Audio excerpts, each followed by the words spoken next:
considère l'argent comme une métrique de réussite. Tu préfères 1 million de dollars par mois de façon sûre ou 1 milliard en 10 ans avec une faible probabilité? Des investisseurs stratégiques, industriels, qui souhaiteraient participer et obtenir des parts dans la boîte. Moi, je te conseille de les refuser, de les garder très loin. Les industriels stratégiques, ça marche jamais. Il y a plein d'opportunités qui viennent d'un coup. Il n'y a pas d'opportunité dans la vie. C'est une illusion. Entre le cash burn pour acquérir énormément et rapidement de la croissance. La seule façon de valoriser ces 2 millions, c'est de les dépenser intelligemment. Et surtout, tu viens d'un pays, la Belgique, où les gens sont très cons là-dessus. Bon, alors comment je peux t'aider? Initialement, moi, j'étais parti pour faire une carrière assez classique, Ouais. quoi, dans l'intelligence artificielle, dans un grand groupe, ou dans une banque. T'as pas aimé, t'es devenu freelance. Voilà. Tu gagnes ta vie en tant que freelance aujourd'hui. C'est pas que j'ai pas aimé, c'est que j'ai détesté. Ouais. Et Next. du coup, je me suis dit, bon, ça, c'est pas pour moi. J'ai Ouais. cherché un petit peu ce que j'allais faire. Donc, l'option évidente, c'était l'entrepreneuriat. Ouais. Et je me suis dit, bon, je vais commencer par me mettre en freelance, parce que j'avais déjà eu une expérience en freelance pendant mes études. Et donc, là, je suis un peu en phase de transition. J'ai repris mes projets en freelance. Et donc, je suis en phase d'exploration. Ok. Tu vois, le reinforcement learning, c'est la phase de l'IA qui cherche, qui fait des choses. Je développe des applis. J'ai fait, je crois, le dernier mois, j'ai dû faire 4 applis en utilisant ChatGPT. Donc des petits trucs qui font appel à des API, tout ça, et des petits SaaS que je teste derrière. Et donc, je suis en phase d'exploration. Je me donne quelques mois pour explorer. Et vers la fin de l'année, enfin, j'ai pas vraiment de date, mais dès que j'ai quelque chose de vraiment, vraiment solide, je me lance. Ok. Sur un projet, du coup, quelque chose d'un peu plus ambitieux. Mais la question, c'est plutôt où tu vas avec tout ça, en fait. Parce que tu veux faire quoi de ta vie, en fait? C'est juste une question d'argent? Non, pas que ça. À quel point c'est une question de pas que ça plutôt que d'argent? Non, alors, l'argent, forcément, ça reste quelque chose d'essentiel. Mais tu veux l'argent comme résultat ou l'argent comme cause? J'ai l'impression que, pour moi, pour l'instant, je considère l'argent comme une métrique de réussite. Ok, mais Donc, plus tu as d'argent, plus ça veut dire que tu as d'impact. tu préfères 1 million de dollars par mois de façon sûre ou 1 milliard en 10 ans avec une faible probabilité? Les 1 milliard. Vraiment? T'es Les sûr? 1 milliard, ouais, les 1 milliard. Ok, Les 1 milliard, donc c'est parce pas une que- question d'argent. Toi, ce que Ok. tu veux, c'est une réputation et d'avoir gagné tellement d'argent que tu as prouvé que tu étais bon. Et donc tu es ambitieux, tu as envie d'avoir un immense impact, tu as envie d'aller très très haut. Tu as envie de t'associer à quelqu'un ou tu as envie de faire tout ça tout seul? Je pense que pour ça, tu dois t'associer à quelqu'un. à mon Ouais, je avis. suis d'accord. Trouver les bonnes Est-ce personnes. qu'il y a un domaine qui t'intéresse plus que les autres? Naturellement, l'intelligence artificielle, C'est pas un domaine, ça. Ok. Ça, c'est je D'accord. vois plus ça comme un outil. un problème qui m'énerve, par exemple, c'est l'éducation. Ouais. Parce que moi, je donne des cours de Python, d'algorithmique en parallèle. Et en fait, ça me perturbe de voir que le système d'éducation qu'on a n'est pas adapté et ne permet pas de préparer en fait, les étudiants à une carrière en tant qu'ingénieur. Parce que moi, Ok. je suis dans une école d'ingénieur. Par exemple, quelque chose là sur ChatGPT, on ne sait pas quoi faire. Mhm. On ne sait pas quoi faire parce que moi, j'ai des étudiants qui doivent, entre guillemets, apprendre à coder en Python. Et qui, s'ils utilisent ChatGPT, ils ont bon à tout ce qu'on leur propose. Et donc, on est... et en fait, c'est un domaine qui est, en tout cas, le domaine classique, qui est très lent, en fait. Il va falloir redéfinir ce que ça veut dire apprendre le Python. Ouais. Et tu as des idées là-dessus? Moi, je pense que le plus important, c'est ce que l'outil permet de faire et pas l'outil Ouais. en lui-même. C'est-à-dire? Donc, je sais pas si on Comment arrive tu ferais à... un test pour un étudiant pour savoir s'il maîtrise le Python, sachant qu'il a le droit d'utiliser ChatGPT? Ça, c'est compliqué, mais justement, moi, ce que je veux remettre en cause, c'est la notion de maîtriser Python. Est-ce qu'un étudiant doit maîtriser Python pour... Ah, carrément. Parce qu'aujourd'hui, en tout cas, peut-être pas aujourd'hui, mais dans quelques années, créer une IA, tu n'auras pas besoin de Python pour le faire, a priori. Même maintenant, tu as du no-code pour les intelligences artificielles. Ouais. Ça marche très bien. Mais donc, moi, c'est plus la notion de compétence qui, j'ai l'impression, va être un peu chamboulée. Je suis d'accord, c'est un très bon point.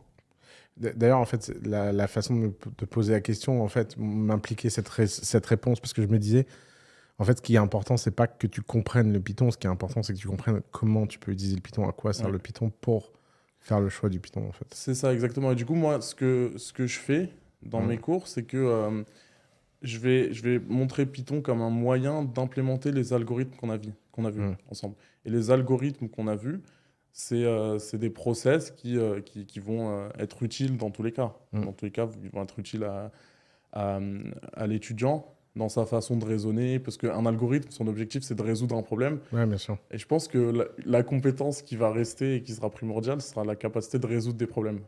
Ouais. Et ça, bon, moi-même, je suis pas sûr je l'ai pas pour l'instant. J'y travaille, mais je pense que c'est ça. C'est peut-être une école dans laquelle on t'apprend à résoudre des problèmes. Moi, de base, l'objectif de la création de contenu, c'est justement d'enseigner des choses. Donc, je dirais à la personne, bah, tu viens avec ton projet, tu mets juste le nom du projet, ce que tu veux faire, avec des détails. Et derrière, tu as des modèles, donc tu as ChatGPT qui va te donner des informations texte. J'ai compris, ouais. Tu as du code, tu as la possibilité d'exécuter le code directement sur la plateforme. Et ça, je pense que sur l'aspect apprentissage, on se dirige plus vers des choses un peu comme ça. Un peu hybride, ouais. Et ça, c'est le genre de boîte que tu as envie de créer? Peut-être, ouais. Peut-être. Pourquoi peut-être? Peut-être, parce que, comme je t'ai dit, je suis en phase d'exploration, donc j'essaye d'avoir un champ le plus large possible. Ça m'inquiète, moi, les phases d'exploration. Ah ouais? De mon expérience, ça donne des gens intelligents qui font plein de choses et font à la fois rien. Après, tu vois, moi, je crois aux phases où tu fais des pauses. Ouais. Mais ce pas des phases d'exploration. C'est des phases de pause. Va pas te raconter que tu vas en vacances. Non, moi, je parle de pause intellectuelle.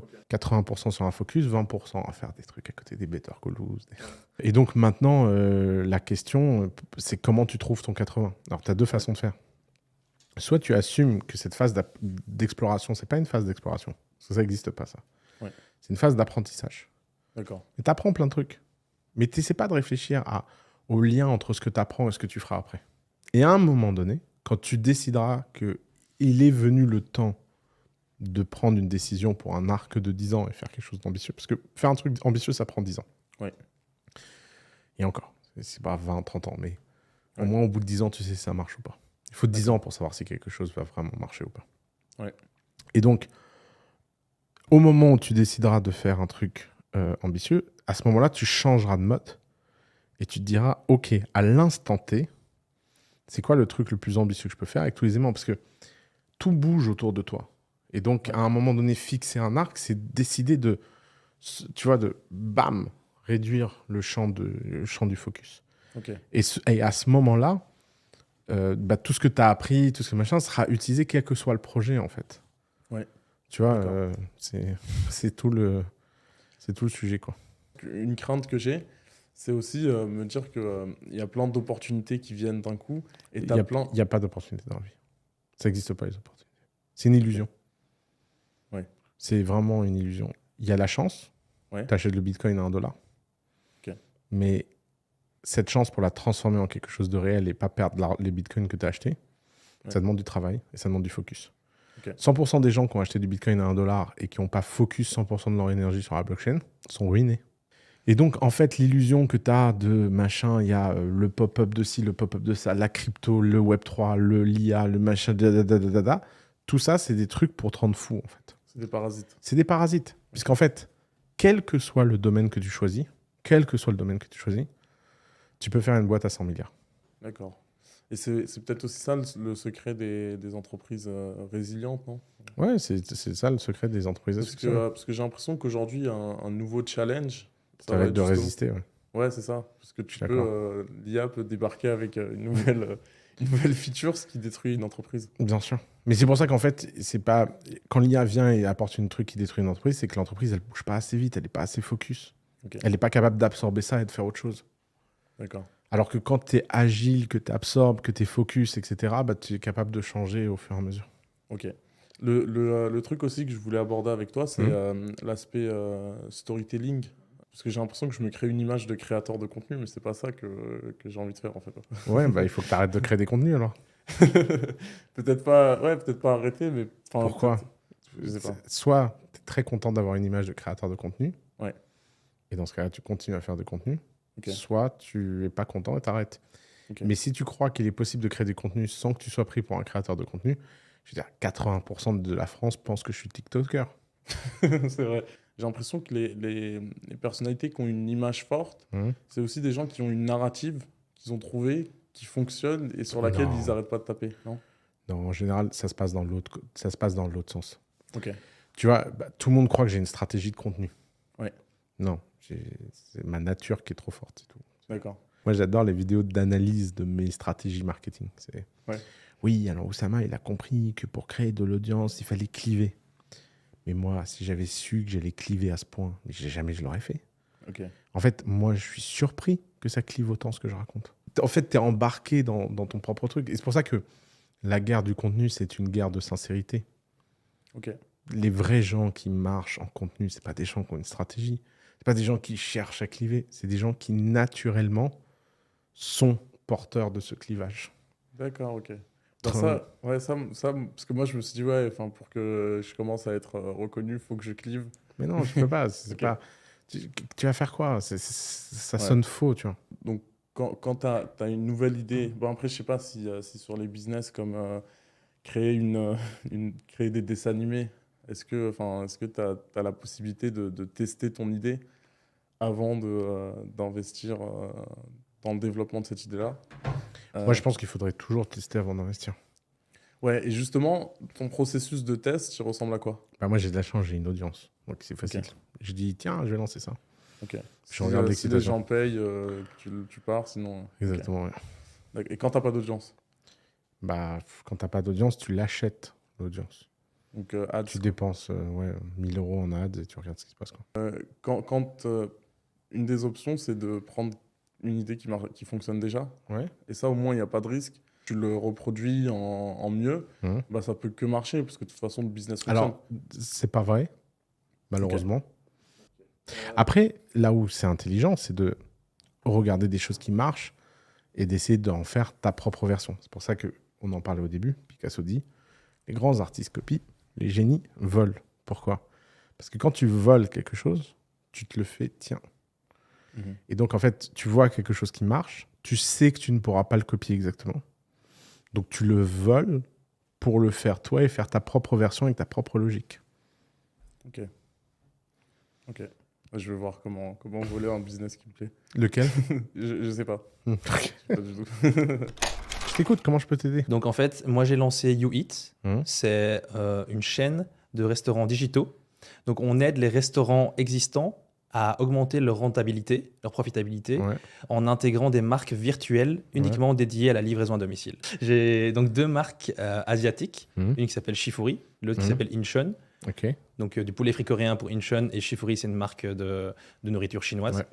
Donc si je comprends bien, tu vas dans des restos qui existent déjà, tu leur dis on change rien à votre service, par contre prenez un pouls de votre cuisine, faites du poulet frit dedans, et nous on le livre et ça vous fait un complément de revenu.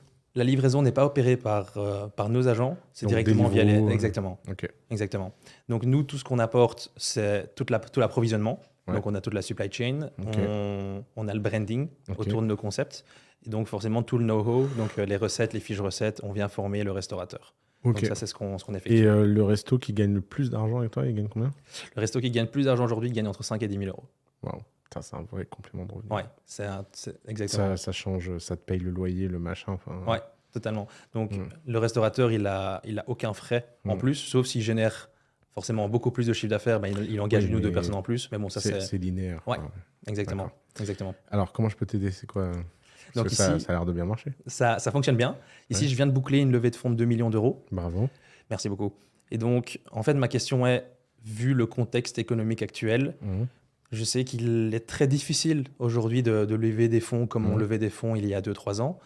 Donc, je dois en fait contrôler ma croissance. Mais ma question est aujourd'hui, entre le cash burn pour acquérir énormément et rapidement de la croissance versus la quête de la rentabilité, quel serait, toi, aujourd'hui, ton avis par rapport à ça? Alors, descendons dans les mécanismes. Là, il faut qu'on rentre vraiment à fond dans ta boîte.